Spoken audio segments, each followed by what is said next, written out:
అందరికీ నమస్కారం అండి. Welcome back to Gottipati facts. ఆంధ్రప్రదేశ్లో ఒక కంత్రి రెడ్డి ఉన్నాడు. ఆంధ్రప్రదేశ్ ప్రజలందరికీ అతను తెలుసు. అతను ఏం చేశాడంటే నిన్న జంతర్ మంతర్లో ఒక ధర్నాలో అయితే పాల్గొనడం జరిగింది. ఆ ధర్నాలో ఇండియా కూటమి నుంచి వివిధ పార్టీ వాళ్ళని పిలవడం జరిగింది. వాళ్ళకి పిలిచి ఒక స్క్రిప్ట్ అయితే ఇచ్చేయడం జరిగింది. ఆ స్క్రిప్ట్ని ఆ పార్టీ వాళ్ళు చదివేసి వెళ్ళిపోయారు.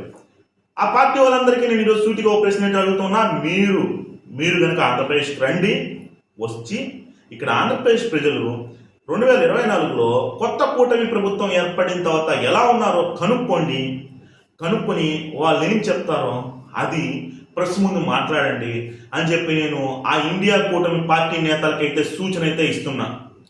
నేను మొదటి నుంచి చెప్తూనే ఉన్నా, జగన్మోహన్ రెడ్డికి ఇక దిక్కు దివానా లేదు. ఆఖరికి ఆ ఇండియా కూటమిలోనే చేరాలి అని చెప్పి అంటానున్నా, వాళ్ళ కాళ్ళ దగ్గరికి చేరాలంటానున్నా. అదే జరిగింది ఈరోజు. ఎందుకంటారా, రేపో మాపో జగన్మోహన్ రెడ్డి గారి మీద ఉన్న కేసుల కారణంగా జగన్మోహన్ రెడ్డి గారిని అయితే లోపలైతే అయిపోతున్నారు. అతని గురించి పోరాడడానికి ఎవరు లేరు. మేబీ సొంత భార్య కూడా రాదు, విజయసాయి రెడ్డి రాదు, ఎవరు కూడా లేరు. ఆ 11 మందితో, ఆ 4 ఎంపీలతో ఏమీ పోరాడలేరు. కాబట్టి ఎలాగో ఇండియా కూటమికి ఇప్పుడైతే ఒక ప్రతిపక్ష హోదా ఉంది కాబట్టి వాళ్ళ కాళ్ళ దగ్గరికి అయితే మన కంత్రి రెడ్డి అయిన జగన్మోహన్ రెడ్డి చేరాడని చెప్పి నేనైతే ఈరోజు చెప్తున్నా. జగన్మోహన్ రెడ్డి సూటిగా నేనైతే ఒక ప్రశ్న అడుగుతున్నా, పోలవరం కోసం ఇతర పార్టీలతో ఏమైనా జతకట్టావా? లేదంటే రాజధాని అభివృద్ధి కోసం ఏదైనా ఇతర పార్టీలతో జతకట్టావా? లేకపోతే ఆంధ్రప్రదేశ్ అభివృద్ధి కోసం ఏదైనా ఇతర పార్టీలతో జతకట్టావా? నీ స్వలాభం కోసం, నీ సొంత లాభం కోసం, నీ అవినాష్ కోసం ఈరోజు నువ్వు ఇండియా కూటమిలో అయితే అడుగు పెట్టబోతున్నావు అని చెప్పి నేనైతే చెప్తూ ఉన్నా. ప్రజలైతే ఇవన్నీ గమనిస్తున్నారు. రాష్ట్రం కోసం జగన్మోహన్ రెడ్డి ఏది చేయడు.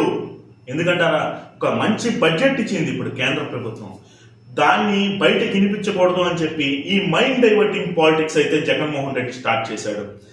మంచి అవకాశం కేంద్రానికి ఇప్పుడు తెలుగుదేశం పార్టీ అవసరం కాబట్టి ఆంధ్రప్రదేశ్కి మంచిగా నిధులు ఇవ్వడం అయితే జరిగింది.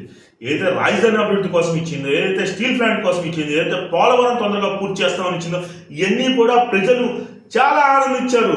కేంద్ర ప్రభుత్వం నిర్మలా సీతారామన్ గారి నోటి నుంచి విన్న తర్వాత ఆంధ్రప్రదేశ్ ప్రజలు చాలా చాలా సంతోషించారు. ఎందుకంటారా, చంద్రబాబు నాయుడు గారిని గెలిపించింది దీనికోసమే, నిధులు తెస్తాడనే, సంక్షేమం చేస్తాడనే, అభివృద్ధి చేస్తాడనే. ఏం చేయలేదు కాబట్టి జగన్మోహన్ రెడ్డి అనే ఒక వెధవని ఆంధ్రప్రదేశ్ నుంచి తరివేశాం కాబట్టి అయినా అతను మమ్మల్ని వదలకుండా ఢిల్లీ వెళ్ళి మా ఆంధ్రప్రదేశ్ పరువు ఖరాబ్ చేస్తున్నాడని చెప్పి ఆంధ్రప్రదేశ్ ప్రజలు అయితే అనుకుంటూ ఉన్నారు.